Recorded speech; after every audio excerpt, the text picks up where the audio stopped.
Hi, let's have a look at how the team's doing so far. Game week 3, at the moment, I think the Arsenal game's just kicked off about 5 minutes ago, so um, still got those points to come in, 3 players.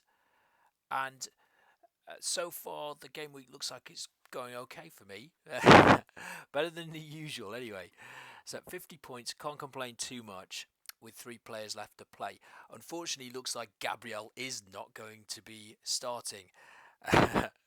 So that pretty much probably decides what my transfer will be this week. I'm going to have to move him out, I think, probably for Estupinian, which looks like it was a mistake to not start with him really anyway. So it's a pretty easy move to do that. I've got money in the bank, even though Estupinian's gone up. May have to do that. May just keep an eye on the prices to make sure I don't lose too much value, and may go for that earlier if needs be. Um, but the rest of the team looking pretty okay. I mean, Edison, what more can you ask for? 2 clean sheets in a row, absolute hero. If he doesn't do anything more than that, I'll be happy with that. Honestly, it was kind of scary picking him, but I thought it would be fun, and you know, if you look at the games, they're likely City are likely to get clean sheets. With luck, Gabriel doesn't come off the bench, and I'll get Akanji's points. Don't think that'll happen. I think he'll come on for a 1 pointer. So, uh, as I say, probably going to Estepinian with him. Chilwell, a lot of people now have Chilwell, and he was a little bit disappointing with a 1 pointer there. Pau Torres, 6 points, clean sheet, nothing more to say. That's pretty good. Um, Obviously, Martinelli and Saka's points to come. Hopefully, they'll be good points. Rashford at the moment, um, I mean, he had a couple of chances in the game against Spurs, but it, Man United at the moment looking very poor. Uh, but it's a bit like if you ever listen to Talksport, they'll go one week, Man United are awful. The next week they're going to win the league, so I don't want to overreact too much because you know Rashford could still be a decent pick, and he's got Nottingham Forest at is it at home? The next one, let me just check. So he's got Nottingham Forest to come. So you know, I mean, I don't think that that's necessarily going to be an easy fixture, but uh, where am I? Yeah, Nottingham Forest at home, that is. But so he could be one that I look to move out, and also depending how Arsenal do, possibly Martinelli. I think Martinelli's a decent pick as long as he keeps starting. Mitoma did well with 12 points, and Buemo is the one that maybe if you haven't got him, he's been doing really well. 16 points, I think it was. So he's another one I could look to bring in. Madison is someone that I was interested in. Looks like he's got an injury, so we'll have to find out how bad that is, what's going on with that. And the other one I was looking at was Reece James, obviously, despite swearing that I wouldn't go there. So I mean, at least he's going to get injuries all the time. He's a fantastic player, and I feel sorry for him. Really, I hope that he can recover and get some decent playing time because it is a shame not seeing him in the league every week. He's probably, in my opinion, when he's fit, he's probably the best right back in the world. He's right up there. He's one of the best right backs I've ever seen. Because he can actually attack and defend. He's not just one or the other. So he was one I was considering.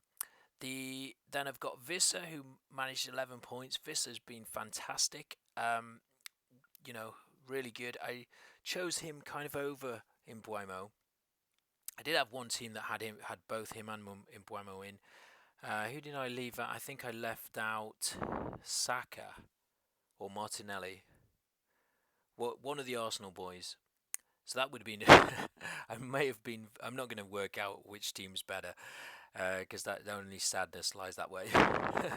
Watkins was my. I thought I'd have a bit of fun this week and go for Watkins captaincy. When Salah only scored 5 points, and when Haaland blanked, I thought it could be my lucky day. But he managed to match Saka, so that's no big deal. I didn't go for Saka. He's probably would have been too many sacrifices. Although, having said that, to get him in, a lot of people maybe had an extra 6.5 million midfielder. So if you had both Mitoma and Mbeumo, kind of in a roundabout way, because of having Saka, because of having Salah, sorry, then you're probably doing a lot better than those teams without Salah. Not necessarily because of Salah's points, more because of Mitoma and Mbeumo's points, if that's the way you went. So, Holland didn't manage any return. And as I say, Akanji on the bench will maybe come on for Gabriel, hopefully. Chuck, no, how on earth do you pronounce that? Chukwuemeka, he managed a goal and then he got brought off with injury, so I hope he's okay. Showing on the app just as a knock, so perhaps he's fine. Hopefully, because I mean, even if he's not, I'm not really looking to make a transfer, waste one on him. Branthwaite didn't play, and I'm not really now looking at how bad Everton's defence are. No, I'm really not laughing at people who picked Pickford as their goalkeeper. Well, I am a little bit. No, I mean he can come good anyway. He might get more points at some point.